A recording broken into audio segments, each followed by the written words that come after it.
Hi there, it's David Young, the Resourceful Coach, and what we're going to do again, another one of our live lessons, and we've got Ben here today. We're going to do a bunker lesson, see where he is.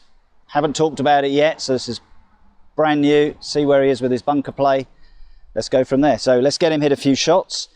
Okay, you got some balls? Yeah, perfect. Okay, so just chuck them in. Okay, so there's our target. Just do what you would normally do. All right. We'll go from there. We'll hit 2 or 3, and then we'll have a chat from there. Okay, generally get the ball out of the bunker. Yes, no? Yeah. Yep, okay, normally, so we get it out. Do you feel you've got control of the ball? If I'm honest, I can get it out happily, but I don't know yardages from a bunker, especially a greenside one. Yeah, okay.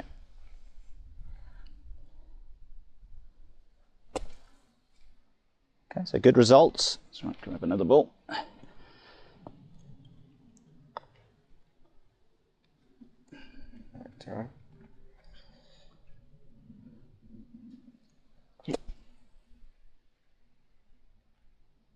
Okay, so 3, to be honest, pretty decent results. We're not going to sort of look at that.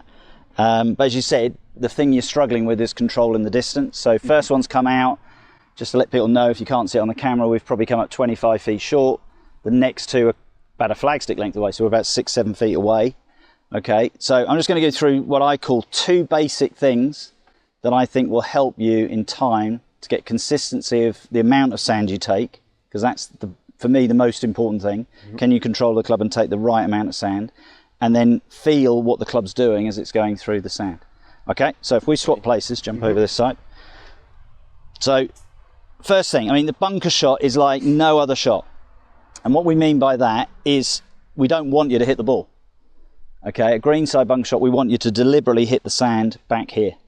Okay, so roughly, I would say to golfers, think about a ball width behind is where you want to hit the sand.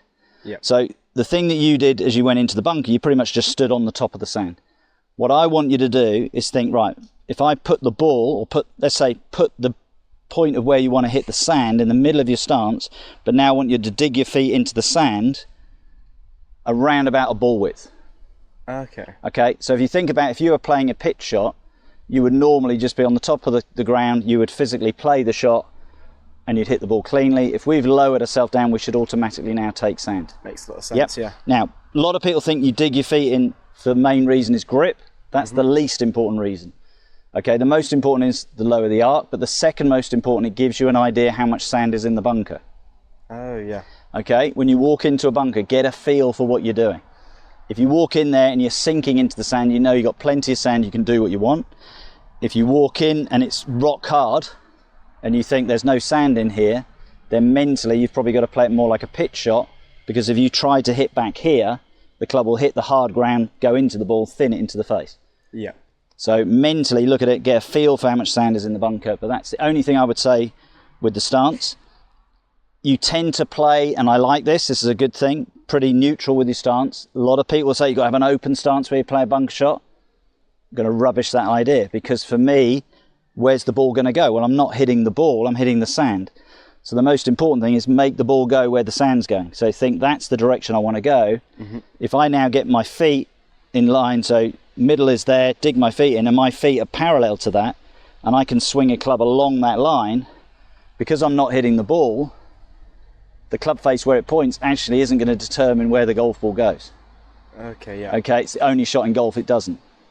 Okay, so that's the first bit I would sort of look at. You're doing one thing right, the alignment, but just dig your feet into the sand.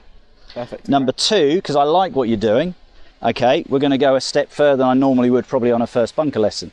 And we're going to talk about the club face itself.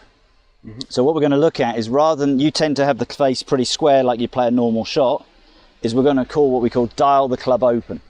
Okay, what we mean by that, if I just turn to the camera this way, that's the face square. If we dial the club open, it now looks like the leading edge is sort of going at 1 o'clock. Explain why we're going to do that in a minute. You do that, then you take your grip. Now, why you do that is the club now is using the back edge of the club, what we call the bounce of the club. So what it starts to do, if you can think, if you've ever played table tennis, feels like you're going to slide a table tennis, so you're going to slice the ball. If you've got the bat like that, it's going to hit it hard. The more you open the face, the more you can slide underneath the ball, so you can now get more backspin.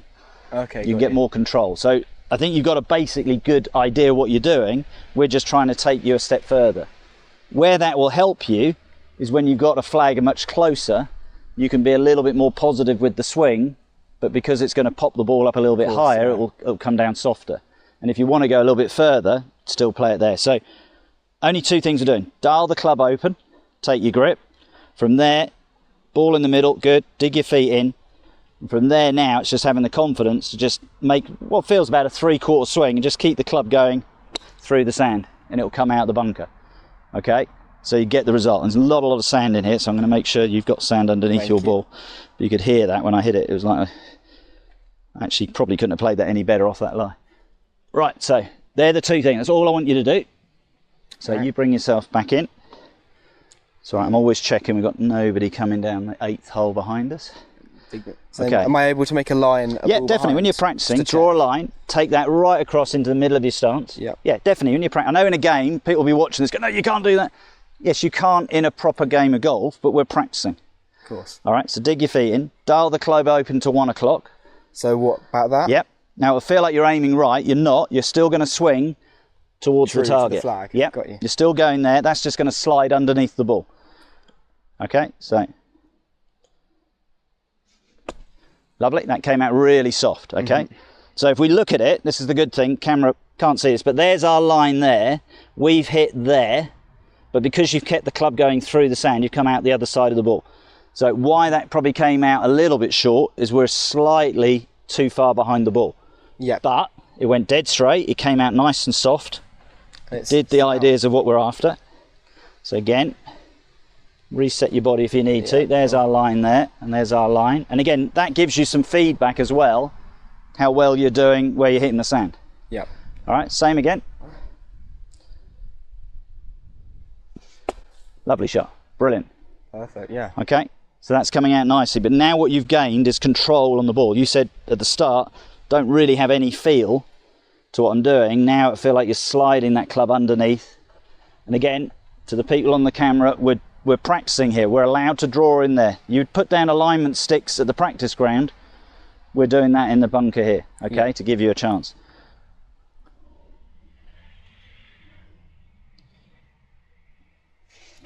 Lovely shot. Go on, get in the hole. Oh, brilliant shot. 3 or 4 feet from the target.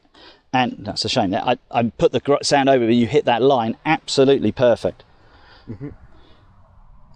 Thank you. So as long as you know, like we've got here, sand in the bunker, you can play this shot pretty easily. Go on, one more. Really good. Brilliant. That's 4 very good bunker shots. So what I feel happened as you went through that, you started to get more confident to feel like you could put the club through the sand, whereas when you started, it looked like you were just trying to pick it off. Yeah, I think my main aim was just to get it out of the bunker rather than get it close. So the more you can feel that, I mean, just to let people know, we've probably got 1 ball better than the original 2 balls. So people go, oh, his other shots were better, but you got it better. But the look of the shots were totally different. The control of the ball was so much better going through the sand. So like with any lesson, anything there we've gone through that you're not happy that you've got to go and practice, or you're quite happy with that? I'm happy to go forward, yeah. Okay, brilliant. All right, so that's our bunker lesson. Ben, brilliant there. Just did 2 simple things. We just got the alignment better, got the idea of digging the feet in to make sure you're always going to hit the sand before the ball. We got the club working with its bounce, so we dialed that club open. Just sort of go through that idea again. We just dialed it open to 1 o'clock. That allows it to slide under. We used the table tennis idea to go underneath the ball. Straight away, the feel of the shots, the control of the ball was so much better. I hope you've enjoyed that video. If you have, please sign up and subscribe to the channel, and I look forward to seeing you soon.